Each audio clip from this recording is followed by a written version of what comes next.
help it, I just seem to see the world different. It ain't Republicans or labor rules, it's mental illness. The internet is only interested in left opinions. Cancel culture's got more power lately than the First Amendment. If you don't like it, leave. We will not defund police. We don't want no riots in our neighborhoods or in the streets. We respect freedom of speech. We protect what we believe. We don't want nobody dead, so please do not tread on me. In America, your freedom ain't free. In America, got soldiers dying overseas. So America, you say what we believe. My America, I won't ever take a knee. Our freedom is the reason you can disrespect our flag. If my stars and stripes offend you, then I'll help you pack your bags. America. Yeah. Merry Christmas, America! How y'all doing? This is your friendly neighborhood bearded weirdo coming at you loud and proud as I always do. And with this magnificence upon my face. How y'all doing? How y'all doing? It is the Christmas season. It is jolly time. And if you ain't jolly, get over it, Spanky, because that's what this time of year is to celebrate the birth of Christ and to enjoy it with friends and family. You sound real jolly right now. Oh, heck yeah, I do. And if you ain't going to be jolly, I'll smack you upside the head. That's the way it is. That's how you Good spread kick your in the britches. That's how you spread the holiday cheer. Holiday cheer with a kick in the britches. You're a Christmas terrorist. Yes. Sure, why not?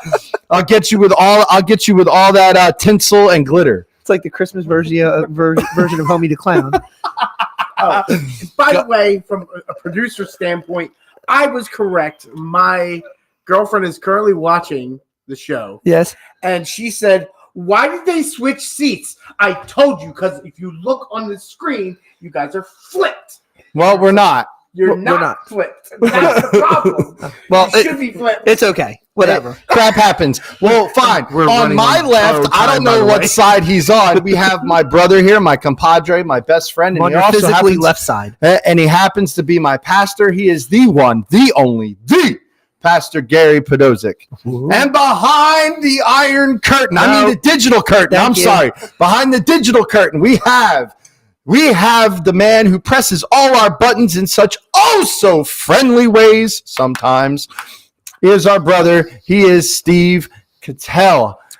How you guys doing? Merry Christmas, brother. Merry Christmas. And you don't see him yet. We're about to bring his pretty face on here. That's right. He is a good friend of ours. He is the most attractive out of the three of us. Yes, he is. For sure.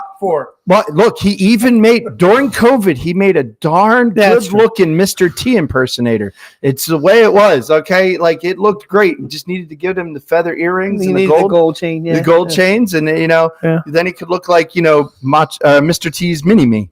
But anyway, he is the B.A. Baracus. Bad attitude. Anyway, we want to welcome in for our season finale and our Christmas episode, Michael Beckford. Come on in, brother. Yo, how we doing? How you doing, brother? Good. Merry Christmas to you. Merry Christmas to you guys, too. Now, I am going to warn you. We're running on limited battery power for this laptop because I left the power cord at home, so we're going to see how long this episode goes. We'll leave on a cliffhanger. I have to do a part 2. Yeah, that'll be in like February, March. Anyway, my brother here wanted to bring up a topic. Yeah, I think you could add some pretty cool perspective on this, being raised up in a Christian home. The subject for tonight is something I think that is relevant for a lot of believers in the world today, and the other truth of this reality of Christmas, which is the consumer side of the holiday, which sponsored by the one and only Santa Claus. Sandy Claus? Sandy Claus. Yeah. Sandy Claus. Okay. So, there are two truths and two things can be true at the same time, right? Christmas is a festive time of the year where families come together and, break, bread, share gifts. A lot of people travel this time of the year. And those snowballs at carolers. Kids get this festive, fun time through this vestige of Santa Claus, which mythos of Santa Claus, if you dig deep enough, you'll find a lot of facts and history and things like that. And people who maybe possibly were the, persona of the original Santa Claus or whatever, different names, of course, Saint Nick, all that. But what has happened to that figure over the course of many, many, many millennia, you now are left with a cartoonized version of his face stamped on everything and consumerism surrounding him, and every mall contains one at this time of the year. That homes that, recognize the other truth of Christmas, which is, we understand that Jesus wasn't born in December, but we do celebrate and recognize his birth and his coming at this time of the year, to a point where we go, Christians should really be consumed with the birth of Christ and, the representation of God's love for mankind, that he would send his son, who, born of a virgin, would eventually, pay for the sins of the world. But these two now are opposed. Oh, diametrically opposed. And yet you do have a large presence of Christian homes who still have this Santa invasion in their home. And I like that invasion. I beg the question to you, one, where's your stance with that personally and in your personal life in your home growing up? But also, two, the understanding of where this is now and how in line he robs Christian homes during a very special time of the year of actual godly principles and Christian values. Mm-hmm. Yeah. Well, man, I would say growing up, I never really believed in Santa Claus. I feel like when I was young, maybe a little bit, just enough to like where everyone else in school did. But I kind of started to come to the realization, I'm like, every house in the same night, I don't really know. But, He did the math. Quantum space-time continuum. Space magic. He had a TARDIS. Yeah, exactly. He had the Infinity Gauntlet. Anyways, all that, yep. I really didn't. So my parents, they never really were like for or against, just never came up. It was just known that they made us presents. They got us presents. And that was what it was. But growing up, understanding the truth behind Christmas, that the Christian that we use it for, and kind of growing up in that, now looking at it from an outside perspective and with my own experiences being in the Word, I just think that Christmas, much like most holidays, is a time where you're either going to be really in depth with the family, spending time together, or you're just going to be really, really vain. It's just all vanity. And that's exactly what we see even in Christian homes, where we go, oh yeah, Jesus was just cool. We'll read a verse or two, but really it's getting the presents, the decorations, the this, the that, the everything. The consumerism. So yeah, and I mean, you can see it even with the turn of the movies.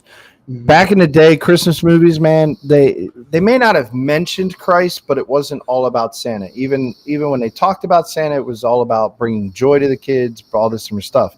Now, like this new movie with what's his face? The Eddie Murphy one? Eddie Murphy movie. They actually curse Jesus in the movie. They bring out the Lord's name in vain, and it's not about Jesus at all. No, not at all. Mm-hmm. But a movie Melissa McCarthy's doing called The Genie raises up the actual truth of Christmas. Mm-hmm.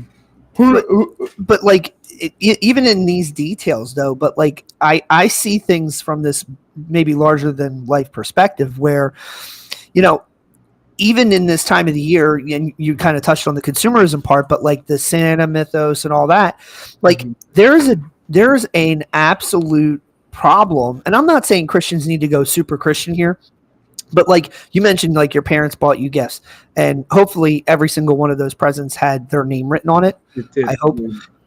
Because so many parents my ex was big on this. They write Santa from Santa or whatever. And I've heard this one, and honestly, as a believer in Christ, I go, do not do this, folks.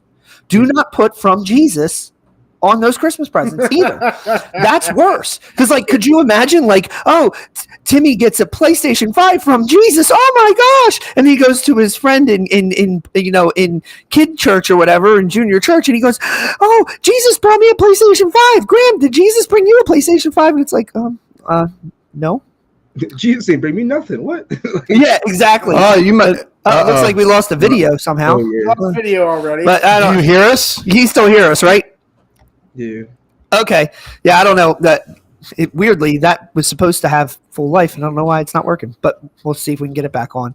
But like you have this issue though, I think the laptop is trying to conserve power, and it's not sending power to the. It's got its own battery pack. What doesn't make any sense? It's still that's weird. So anyway, now you can hear our voices and you can see Mike. You just can't hear it. Yeah. So, but we, I think like that's like kind of a stemming problem is where you have that issue with the presents giving, but like even in that you can go even further with like there's a family model that God brings to us through Jesus at Christmas time.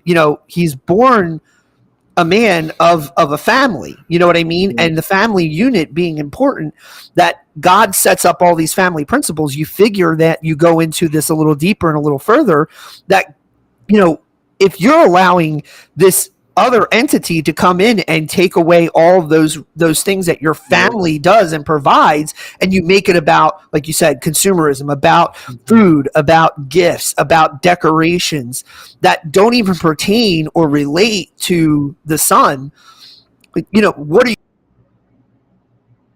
Ooh. I think it is just me. Oh boy. Well, I don't know if the stream itself is still up, but if it is, I guess I'll talk for a few minutes. Anybody's watching. I hear what Gary is saying, and it's true.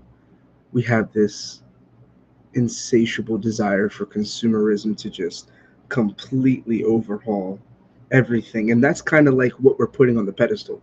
If Christmas for us is really about celebrating the birth of Jesus Christ, even though, yeah, sure, he wasn't born in December, but we actually celebrate him and his birth and all that happened, reading the beginning of Luke and those first 2 chapters, like, wow, this is amazing.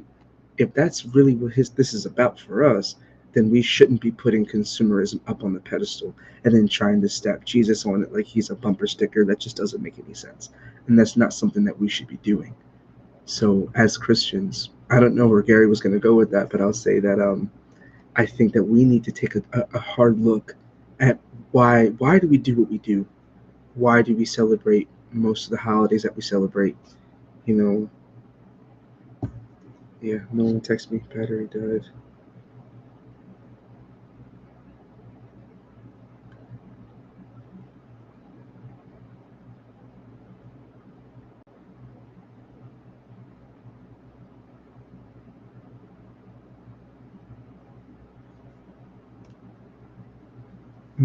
But sorry, Nolan's texting me now. So yeah, like I just feel like if we really believe that this is Jesus, absolutely.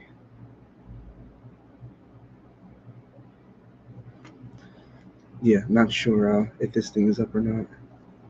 Oh, okay. We'll do just a closing thought in case anybody is still here before I close this thing out. That look at what you do. Look at why you do it. If you celebrate Christmas, and that's cool if you do, just be sure that you're not falling into the trap of worldly vanity, trying to just have the Christmas spirit and just focus on Jesus.